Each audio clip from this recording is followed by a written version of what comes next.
السلام عليكم ورحمة الله تعالى وبركاته. الحمد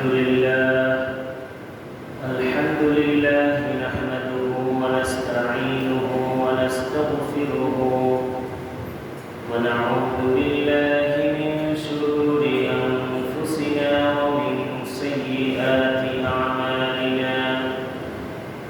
من يهد الله فلا مضل له ومن يضلله فلا هادي له. ونشهد أن لا إله إلا الله وحده لا شريك له. ونشهد أن سيدنا وحبيبنا وحبيب ربنا وطبيبنا وطبيب قلوبنا ومولانا محمدا عبده ورسوله الذي أرسله بالحق بشيرا ونذيرا وداعيا إلى الله بإذنه وسراجا منيرا. فقد قال الله تعالى في كلامه المجيد وفرقانه الحميد: أعوذ بالله من الشيطان الرجيم. بسم الله الرحمن الرحيم. عتل بعد ذلك زنيم. صدق الله المولانا العظيم. وقال النبي صلى الله عليه وسلم: لا يؤمن أحدكم حتى أكون أحب إليه من والده وولده والناس أجمعين، أو كما قال النبي عليه الصلاة والسلام: إن الله وملائكته يصلون على النبي يا أيها الذين آمنوا صلوا عليه وسلموا تسليما. اللهم صل على سيدنا مولانا محمد وعلى آل سيدنا مولانا محمد। মোহাব্বতের সাথে সবাই বলুন রাসূল করিম সাল্লাল্লাহু আলাইহি ওয়াসাল্লাম বলেছেন, হযরত জিবরিল আমিন আলাইহিস সালাম যখন নবীজিকে মেম্বারে পা রাখতে দেখলেন, মেম্বারে বসে তিনি তিনটি বদদুয়া করেছিলেন। কয়টি বদদুয়া? নবীজির নাম শোনার সাথে সাথে যদি দুরূদ না পড়ে ওর উপরে আল্লাহর লানত, আল্লাহর অভিসম্পাত বর্ষিত হবে। সুতরাং নবীজির নাম শুনে, নবীজির দুরূদ শুনে যে চুপ করে বসে থাকবে তার উপরে আল্লাহর লানত, আল্লাহর অভিসম্পাত করেছেন কে? হযরত জিবরিল আমিন আলাইহিস সালাম অভিসম্পাত করেছেন। নবীজি মেম্বারে বসে আমিন বলেছেন। কথা ঠিক কিনা? সুতরাং কোন মুসলমান নবীজির নাম শোনার সাথে সাথে চুপ থাকতে পারে না। নবীজির দুরূদ যেখানে হবে সেখানে মুসলমান চুপ থাকতে পারে না। এটা ঈমান, এটা কি ঈমানের দাবি। সেজন্য মুহাব্বতের সাথে সকলে পড়ি আল্লাহুম্মা সাল্লি আলা সাইয়্যিদিনা মাওলানা মুহাম্মদ ওয়া আলা আলি সাইয়্যিদিনা মাওলানা বালাগাল উলা كشف الدجى بجماله حسنت جميع خصاله صلوا عليه وآله मुझे कुछ मिले या ना मिले मुहम्मद मिले यानी वो शहीद जिससे अल्लाह मिले बलगल उला बिकमालिही कशफत दुजा बिजमालिही हसनत जमीउ खसालिही सल्लू अलैहि व आलिहि। উপস্থিত পবিত্র জুমার নামাজ আদায়ের উদ্দেশ্যে আগত উপবিষ্ট সম্মানিত মুসল্লিয়ানে কেরাম ও বিরাদারানে ইসলাম, আমরা মহান আল্লাহ রাব্বুল ইজ্জত ওয়াল জালাল তারই দরবারে লাখ কোটি শুকর ও সুজুদ আদায় করছি যে মহান আল্লাহ সুবহানাহু ওয়া তাআলা আমাদেরকে পছন্দ করে ভালোবেসে তারই মহান হুকুম পালনের উদ্দেশ্যে মসজিদে আসার ও বসার তৌফিক এনায়েত করেছেন। সেজন্য মনিবের দরবারে সমস্বরে উচ্চ আওয়াজে কালিমাতুশ শুকর আদায় করি, সকলে পড়ি আলহামদুলিল্লাহ। পাশাপাশি লক্ষ কোটি দরুদ সালাম আকায়ে নামদার তাজদার মদিনা বিশ্বনবী জনাবে মুহাম্মদুর রাসূলুল্লাহ সাল্লাল্লাহু আলাইহি ওয়াসাল্লামের পাক দরবারে তার রওজা মুবারকে আমাদের পক্ষ থেকে দরুদ ও সালাম সাল্লু আলাইহি ওয়া আলিহি ওয়া আসহাবিহি ওয়া বারাক ওয়া সাল্লাম। প্রিয় ভাইরা আমার, এই যে আলোচনা শুরু করলাম আর কিসের যেন একটা আপনারা পাচ্ছেন, আহা মুসলমান শুক্রবার দিন আর মাত্র আধা ঘন্টা পরে 1 ঘন্টা পরে নামাজ শুরু হবে। এই অঞ্চলে কি হিন্দু বেশি থাকে না মুসলমান বেশি থাকে? কত পার্সেন্ট মুসলমান? প্রায় 100% মুসলমান। এই মুহূর্তে যে এই কাজটি করতেছে, দুর্গন্ধ মসজিদের মধ্যে আসছে, এর উপর কি আল্লাহর রহমত আসবে নাকি আল্লাহর গজব আসবে? বলেন, কথা বলেন না কেন? এটা সওয়াবের কাজ। এটা কি সওয়াবের কাজ? এটা সেবন করা, এটা খাওয়া কি সওয়াবের কাজ? কথা বললেন না কেন? তাহলে তার উপরে কি আল্লাহর রহমত আসবে নাকি গজব আসবে? মসজিদের মধ্যে এই গাঞ্জার গন্ধ আসতেছে, আশপাশ থেকে খাচ্ছে আর মসজিদের মধ্যে গন্ধ আসতেছে। এর মতো অমানুষ, এর মতো বেঈমান বাংলার জমিনে পৃথিবীতে আর হতে পারে না। কথা ঠিক কিনা? কি আশ্চর্য!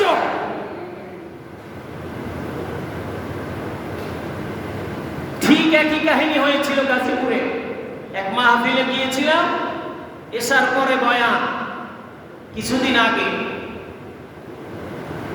4-5 মাস আগের কথা। এসার পরে বয়ান করতেছি, পাশ থেকে গাঞ্জার গন্ধ আসতেছে। আরে গন্ধ পাচ্ছেন? কেশিয়া সাহেব, আপনারা তো কেশিয়া, সভাপতি, সেক্রেটারি, ওয়ার্ড সেক্রেটারি, এগুলো তো বন্ধ করতে হবে, কথা ঠিক কিনা? মাদককে না করতে হবে, কথা ঠিক কিনা? না মাদককে নির্মূল করতে হবে, কথা ঠিক কিনা? আল্লাহর ঘরের মধ্যে গাঞ্জার গন্ধ আসছে, এটা সহ্য করা হবে না, হবে না, হবে না। আজকে ওয়ালে লেখা হচ্ছে, ওয়ালে লিখতেছে কিনা কথা বলেন, মাদককে না বলুন। আরে ভাই, কলার ধরে একবার না করেছেন, কলারটা ধরে না করেছেন, মাদক তোকে বন্ধ করতে হবে, না হলে এলাকা থেকে উৎখাত করতে হবে। এ কথা কি আপনি আমি বলেছি কোনদিন? শুধু বলেন মাদককে না বলুন, মাদককে না বলুন। এটা কেমন স্লোগান? ওকে ধরে আনুন, ওকে পিলারের সাথে বাঁধুন, ক্ষমা চাবে, না হয় ওকে শায়েস্ত করতে হবে, কথা ঠিক কিনা?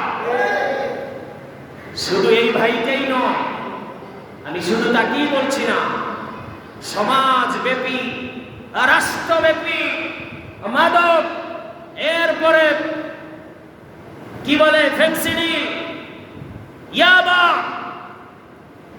নারী পাচার, পাড়ায় পাড়ায় পতিতালয়, ঘরের মধ্যে ব্যবসা বাণিজ্য, এগুলি চলতেছে আজকে গোটা দেশব্যাপী, কথা ঠিক কিনা? শুধু ওয়ালে লেখলেই হবে না, শুধু ওয়ালে লেখেই ক্ষান্ত হওয়া যাবে না, ওনাদেরকে বুঝাতে হবে, অন্তত পক্ষে ডেকে আনতে হবে, এরপরে বলতে হবে এটা তোমার জন্য শোভনীয় নয়। এই সমাজে যদি বাঁচতে চাও, মর্যাদা নিয়ে যদি বেঁচে থাকতে চাও, তাহলে তোমাকে এটাকে ছাড়তে হবে। প্রথমে বুঝা, এরপরে যদি এটা পরিহার না করে, এরপরে সামাজিক বৈঠক বসে তাকে আবার বুঝা, তৃতীয় ধাপে এসে তাকে সামাজিকভাবে নেতৃস্থানীয় ব্যক্তিবর্গের মাধ্যমে তাকে সামান্য শায়েস্তার ব্যবস্থা করে। এভাবে ধাপে ধাপে নবী করিম সাল্লাল্লাহু আলাইহি ওয়াসাল্লাম অনৈসলামিক কার্যকলাপ ধাপে ধাপে বন্ধ করেছেন। অনৈসলামিক কার্যকলাপ একসাথে তিনি বন্ধ করেননি, কারণ গোটা আরবের মধ্যে যখন মদ হালাল ছিল, নবী করিম সাল্লাল্লাহু আলাইহি ওয়াসাল্লাম তিনি সাহাবায়ে কেরামকে সুন্দরভাবে বুঝালেন যে আল্লাহ তাআলা হারামাল্লাহুল খামর, হুররিমাত আলাইকুমুল মাইসার ওয়াদ-দামু ওয়া লাহমুল খিনজির ওয়া মা উহিল্লা লিগাইরিল্লাহি বিহি। এভাবে আল্লাহ রাব্বুল আলামিন যেভাবে কোরআন নাযিল হয়েছে, আয়াত নাযিল হয়েছে, ঠিক সেভাবেই সুন্দরভাবে মানুষকে বুঝিয়েছেন। এরপরে সেটাকে পরিহার করার জন্য ডিক্লার দিয়েছেন, সাহাবায়ে কেরাম সাথে সাথে সেটা পরিহার করেছেন। সুতরাং ভাইরা আমার, আজকে এই ভাইটিকে বলবো, আপনি তাওবা করুন। আপনার কানে এই আওয়াজ যাচ্ছে, কথা ঠিক না? আপনি এটার জন্য অনুশোচনা করুন, আপনি নামাজে চলে আসুন, পবিত্র হয়ে ওযু গোসল করে আপনি তাওবা করে নামাজে আসুন। কারণ আল্লাহ রাব্বুল আলামিন আত্মঘাতী যত নেশা আছে সবগুলো হারাম করেছেন, কথা ঠিক কিনা? আল্লাহ বলছেন, ওয়ালা তুলকু বিআইদিকুম ইলা তাহলুকাতি ওয়া আহসিনু, তোমরা তোমাদেরকে ধ্বংসের দিকে ফেলে দিও না, তোমরা তোমাদেরকে ধ্বংসের দিকে ফেলে দিও না। সমস্ত নেশা, পৃথিবীর সমস্ত গবেষক একমত, নেশা জাতীয় যত বিষয় রয়েছে, যত জিনিস আছে, এটা আত্মঘাতী কিনা, কথা বলে, এটা মরণ ব্যাধি। এজন্য এটাকে পরিহার করতে হবে। গোটা সমাজে কাছে কাছে গিয়ে বারে বারে তাদেরকে বলতে হবে। সামনে বললে বন্ধু বান্ধব যারা আছেন তারা বলবেন, দোস্ত এটা ছেড়ে দাও, এটা তুমি পরিহার করো, তোমার ভবিষ্যৎ আছে, তোমার স্ত্রী পুত্র আছে, তুমি নেশায় মত্ত হলে এই পরিবারটা হয়তো একদিন ধ্বংস হয়ে যেতে পারে। কথা ঠিক কিনা? প্রিয় ভাইরা আমার, এজন্য নেশাকে শুধু, মাদককে শুধু না বলুন নয়, এটা একটা ফোকাস, অনর্থক কথা। কথা ঠিক কিনা? এই ওয়ালে যে পড়বে নেশাখোরও পড়ে, রাস্তার পথিকও পড়ে। কথা ঠিক কিনা? ফল আর কিছু হয় না। ফল হয়, ফলাফল হয়। কি করতে হবে? কাছে গিয়ে বলতে হবে, বুঝাতে হবে, বারবার বুঝাতে হবে, বৈঠক করে তাকে একটু ভয় ভীতি দেখাতে হবে। কথা ঠিক কিনা? তাহলেই সে ফিরে আসতে পারে। সেজন্য ভাইরা আমার, বড় আফসোস লাগে, বয়ান করতে বসেছি, সেই ভবনে বসে, ঘরে বসে জানলার ফাঁকা দিয়ে ফু দিচ্ছে, বাতাসে মসজিদে এসে ঢুকে পড়েছে। কথা ঠিক কিনা? এজন্য ভাইয়ের জন্য আমরা হেদায়েতের দোয়া করি, আমরা বলি আমিন। আল্লাহ তুমি সকল মাদক সেবীদেরকে হেদায়েত দান করো, বলি আমিন। প্রিয় ভাইরা আমার, যে আয়াতে কারীমা তেলাওয়াত করেছি, আজকে মাথাটা অত্যন্ত বড়। মাথাটা কি? কথা বলেন, বড়। কারণ কি বলতে পারবেন কেউ? বর্তমান প্রেক্ষাপটে মাথাটা গরম কেন? কেউ বলতে পারবে না মুসলমান। মুয়াজ্জিন সাহেব বলেন, বর্তমান পরিস্থিতিতে ইন্ডিয়া বাংলাদেশের সিচুয়েশনে মুসলমানদের মাথা গরম কেন? নবীজির শানে বেয়াদবি করার কারণে। কথা ঠিক কিনা? সেই ভারত থেকে মহাভারতের সেই সাংসদ নবীজিকে নিয়ে ব্যঙ্গোক্তি করেছেন, মুসলমানদেরকে মসজিদে ঢুকে আক্রমণের নির্দেশ দিয়েছেন। এটা কোন মুসলমান মেনে নিতে পারে না, পারে না। প্রিয় ভাইরা আমার, এই অঞ্চল, এখানকার ধর্মপ্রাণ মুসলমানেরা অত্যন্ত ধর্মপ্রেমী। কথা ঠিক কিনা? ঢাকা শহরে মুসলমানেরা ধর্মপ্রাণ মুসলমান। গোটা বাংলাদেশের মানুষ 95% মুসলমান, ধর্মপ্রাণ মুসলমান।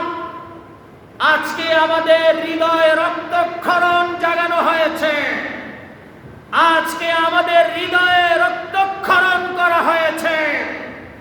আমরা যেই দেশকে আমরা ইলিশ মাছ দিয়ে, সুস্বাদু আম দিয়ে, এই দেশের গ্যাস দিয়ে আমরা বন্ধু বানিয়ে রেখেছিলাম সুদীর্ঘ 15.5 বছর পর্যন্ত, সেই দেশ থেকে আমার আপনার প্রিয় নবী, বিশ্ব নবী জনাবে মুহাম্মদুর রাসূলুল্লাহ সাল্লাল্লাহু আলাইহি ওয়াসাল্লামকে নিয়ে সেই ভারত থেকে একজন ধর্মগুরু আর একজন সাংসদ কিভাবে আমার আপনার নবীজিকে নিয়ে 150 থেকে 200 কোটি মুসলমানদের হৃদয়ে আঘাত দিয়ে কিভাবে তারা মুসলমানদের হৃদয়ে রক্তক্ষরণ করে, কিভাবে নবীজির শানে বেয়াদবি করেছে, কটূক্তি করেছে, ব্যঙ্গোক্তি করেছে, এর সমুচিত জবাব মিস্টার মোদিকে অবশ্যই তাকে শাস্তির আওতায় এনে তাকে শায়েস্তা করতে হবে। কথা ঠিক কিনা?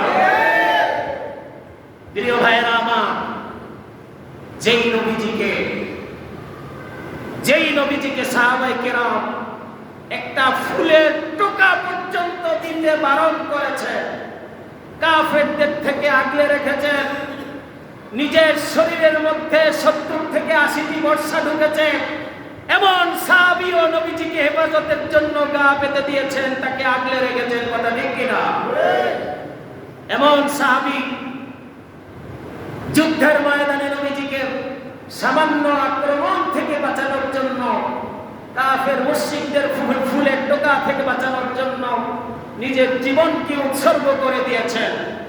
উহুদের যুদ্ধে 70 জন সাহাবী শহীদ হয়ে গিয়েছেন, তারপরেও নবীজির গায়ে আক্রমণ হতে দেননি। কথা ঠিক কিনা?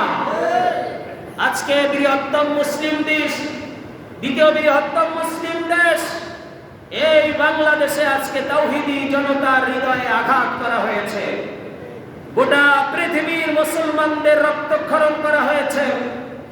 মিস্টার মোদি, আপনারা হিন্দু ধর্ম পালন করেন, আমরাও মুসলমানরা ইসলাম ধর্ম পালন করি। আপনি জানেন কোন ধর্মের লোকেরা কোন ধর্মের উপরে আঘাত